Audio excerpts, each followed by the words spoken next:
মোক আৰু এটা প্ৰশ্ন বহুতে সুধি আছে যে পিজিটি আৰু গ্ৰেজুৱেট টিচাৰৰ পৰীক্ষাৰ ৰিজাল্ট কেতিয়া দিব আমি 5 জুন তাৰিখে প্ৰভিজনেল ৰিজাল্ট এনাউন্স কৰিম 5 জুনত প্ৰভিজনেল লিষ্ট এনাউন্স কৰাৰ পিছত আপোনালোকৰ ডকুমেন্ট ভেৰিফিকেশ্যন হ'ব আৰু যিসকলৰ ডকুমেন্টছ জেনুইন হ'ব তেওঁলোককে আমি চূড়ান্তভাৱে পৰীক্ষাত উত্তীৰ্ণ হোৱা বুলি ঘোষণা কৰিম অৰ্থাৎ পৰীক্ষাৰ ৰিজাল্ট কেতিয়া দিব উত্তৰ 5 জুন তাৰিখে দিব ইয়াৰ পিছত আপোনালোকৰ মনত আছে এনেকুৱা এটা ফেসবুক লাইভ অনুষ্ঠানতে মই কৈছিলো যে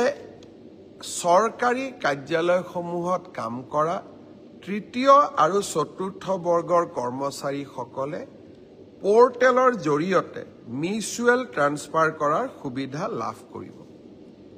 প্ৰায় 18000 সৰকাৰী কৰ্মচাৰীয়ে আবেদন জনাইছিল আৰু ম্যাথছ অৰ্থাৎ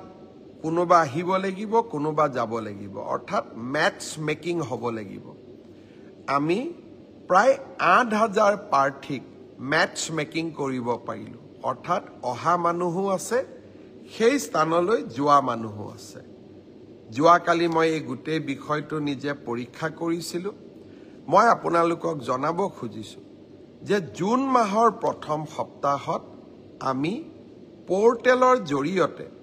যিসকল যোগ্য হল তেওঁলোকৰ ট্ৰান্সফাৰ অৰ্ডাৰসমূহ আমি মুকলি কৰি দিম অৰ্থাৎ আপোনালোকৰ অপেক্ষাৰ অন্ত পৰিব